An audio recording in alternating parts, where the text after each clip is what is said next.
Welcome to Math Fluency, Back to School Night at Kenmore Middle School. This is Miss Seebold speaking on behalf of myself, the resource teacher for Math Fluency 7th and 8th grade, and Mr. Kirk Savage, the in-school suspension room monitor. We'd like to welcome you to our presentation. Now, we may go through this a little bit quickly, so you can stop your video at any time that you'd like and replay any section. Here we go. I teach 7 math fluency sections. Some of them are on A days and some of them are on B days. You can check out the Kenmore Middle School website to see the schedule, and you can then find out the dates, the days, and the times that your scholar is to be in class. Parents, communication is very important during distance learning. Please provide me with your email address as well as your contact information and current cell phone. I'm also anxious to hear any information that you think was going to help me to teach your child. Now, your child is going to communicate with me through the Google Classroom as they respond to their individual assignments. But you're welcome to email me directly at linnell.seebold@pgcps.org. I'm also going to have some office hours between 9 and 9:20 on Monday, Tuesday, Thursday, and Friday. So if there's something you'd like to talk with me about, we can go ahead and set up a time during those days and at that time. The math fluency focus is basically on improving your child's ability to answer math facts. So your child is in this classroom as a response to their individualized education plan that requires them to have a mathematics intervention. We're going to be using iReady. It is a supplemental tool, and we're going to be using it to help build your child's wall of knowledge as we identify what they already know and then fill in the gaps as to what they need to know going forward. The math fluency syllabus is going to be based on the iReady tool. iReady will provide a diagnostic, and that will give us an idea of what your child knows. iReady will then develop a personalized lesson plan. It's called My Path. Each child will have his or her own My Path. Now, your child will be practicing and using lessons on the iReady tool, but I'll also be infusing throughout the course instruction and instructional support that aligns your child's instructional knowledge to his or her academic grade level. Now, typically my classes are going to include a presentation, classwork that will be the iReady tool as well, independent practice, and assessments, which could be exit tickets, warm-ups, or unit exams. I do have some basic expectations for the students.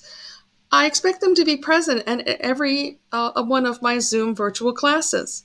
I also ask that they be their own self-advocate and communicate openly and honestly and ask questions. I do expect them to be on time to all of my virtual Zoom classes. I do give a 3-minute grace period. I also expect them to be engaged in their own learning. Please have them do the work in the Google Classroom and in the iReady tool when assigned. Cameras need to be on. They also need to have their Google Classroom up at the time that they are attending the Zoom virtual class. I also expect them to be accountable not only for their own learning, but for the learning of others. That means that they need to not blurt out, they need to use the virtual tools, and they need to use chat responsibly. Here's a good chart that helps to define all of the virtual learning expectations that we have for math fluency scholars. Now, in distance learning, there is no specific dress code, but please, whatever they're wearing, it does need to cover the body, and please not to be in the bed or under the covers or in some sort of a place where they're obscured or dark. They need to have the light on their face and their cameras on. And they need to be seated in a chair and at a table so they can work properly. There is an attendance policy. While students are participating in distance learning, they're going to be marked present when they attend those live virtual classes. All right, so if they do not attend them, they will be marked as absent. Now, if there's a reason that they should not be attending, please, parents, you need to send the email to all the teachers so that we all know and can then correctly make the notations in the SchoolMax tool. And if there are any sort of technical issues, please don't wait 2, 3, 4, 5 days. Please tell all the teachers again immediately that there are some technical problems. Now, for Wednesdays, the attendance is going to be alternating between the A and the B day. So it's specifically stated that a student is present if they submit an assignment, participate in a lesson with a teacher, meet online with PGCPS teacher or service provider, that could be a counselor, speech pathologist, OT, or complete work in a supplemental digital tool, which could be iReady for our math fluency class. If a student does not meet one of those 4 requirements, they will be marked unlawfully absent. So please have them do the work.